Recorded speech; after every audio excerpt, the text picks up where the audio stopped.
നമസ്കാരം. 2026 ജൂലൈ മാസത്തെ കുംഭക്കൂറുകാരുടെ പൊതുഫലത്തെ പറ്റിയാണ് പറയുന്നത്. അവിട്ടം അവസാനത്തെ 2 പാദം, ചതയം, പൂരുരുട്ടാതി ആദ്യത്തെ 3 പാദം അടങ്ങിയ നക്ഷത്രങ്ങളുള്ള കുംഭക്കൂറുകാരുടെ ചാരവശാലുള്ള ജൂലൈ മാസത്തെ ഫലം എന്താണെന്ന് നോക്കാം. ഇവർക്ക് 7.5 ശനിയുടെ അവസാന ഘട്ടം നടന്നുകൊണ്ടിരിക്കുന്ന സമയമാണ്.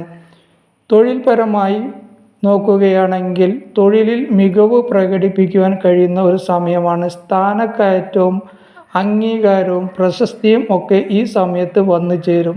മേലധികാരികളുടെ പ്രീതി സമ്പാദിക്കുവാനും ഈ സമയത്ത് ഇവർക്ക് കഴിയുന്നതാണ്. തൊഴിൽ അന്വേഷിക്കുന്നവർക്ക് തൊഴിൽ ലഭിക്കുന്നതും തൊഴിലിൽ സ്ഥാനക്കയറ്റം ഉണ്ടാവുന്നതും ആണ്. സർക്കാർ നേട്ടം ഉണ്ടാവുന്നതും വരുമാന വർധനവ് ഉണ്ടാവുന്നതുമായ ഒരു സമയമാണ്.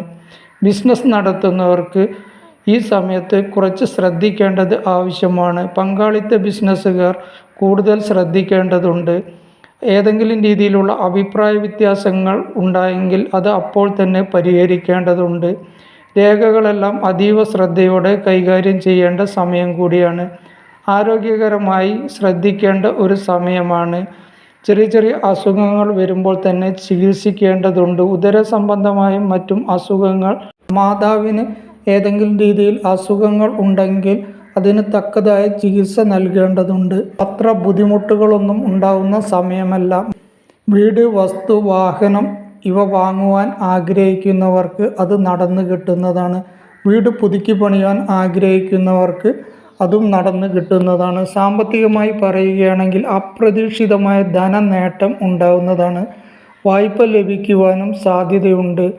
പണം കടം കൊടുത്തവരിൽ നിന്നും കിട്ടില്ലെന്ന് വിചാരിച്ചവരിൽ നിന്നും തിരിച്ചു കിട്ടുവാനും ഈ സമയത്ത് സാധ്യതയുണ്ട്. ചെലവ് വർദ്ധിക്കുന്ന ഒരു സമയം കൂടിയാണ്. എങ്കിലും നിക്ഷേപം വർദ്ധിപ്പിക്കുവാനുള്ള അവസരങ്ങൾ ഇവർക്ക് വന്നു ചേരുന്നതാണ്. ദാമ്പത്യപരമായിട്ടും കുടുംബത്തിൽ കലഹം ഉണ്ടാകാതെ സൂക്ഷിക്കേണ്ടതുണ്ട്. ചെറിയ ചെറിയ അവസരങ്ങൾ ഉണ്ടാകുമ്പോൾ തന്നെ അവ ശ്രദ്ധിച്ച് കൈകാര്യം ചെയ്യേണ്ടതും തെറ്റിദ്ധാരണകൾ മാറ്റിയെടുക്കേണ്ടതും ആവശ്യമാണ്. പ്രണയിക്കുന്നവർക്ക് അത്ര നല്ല സമയമല്ല. അഭിപ്രായ വ്യത്യാസങ്ങൾ ഉണ്ടാകുവാനും തെറ്റിദ്ധാരണകൾ ഉണ്ടാകുവാനും സാധ്യതയുണ്ട്. വിവാഹം ആഗ്രഹിക്കുന്നവർക്ക് ഈ സമയത്ത് അനുകൂലമായ അവസ്ഥകൾ വന്നു ചേരുന്നതാണ്. വിദ്യാർത്ഥികൾക്ക് പഠന സംബന്ധമായിട്ട് നല്ല സമയമാണ്. വിദേശത്ത് പഠിക്കുവാൻ ആഗ്രഹിക്കുന്നവർക്ക് അത് നടന്നു കിട്ടുന്നതാണ്. ഇഷ്ടപ്പെട്ട കോഴ്സ് തിരഞ്ഞെടുക്കുവാനും മത്സര പരീക്ഷയിൽ വിജയം നേടുവാനും ഇവർക്ക് കഴിയുന്നതാണ്.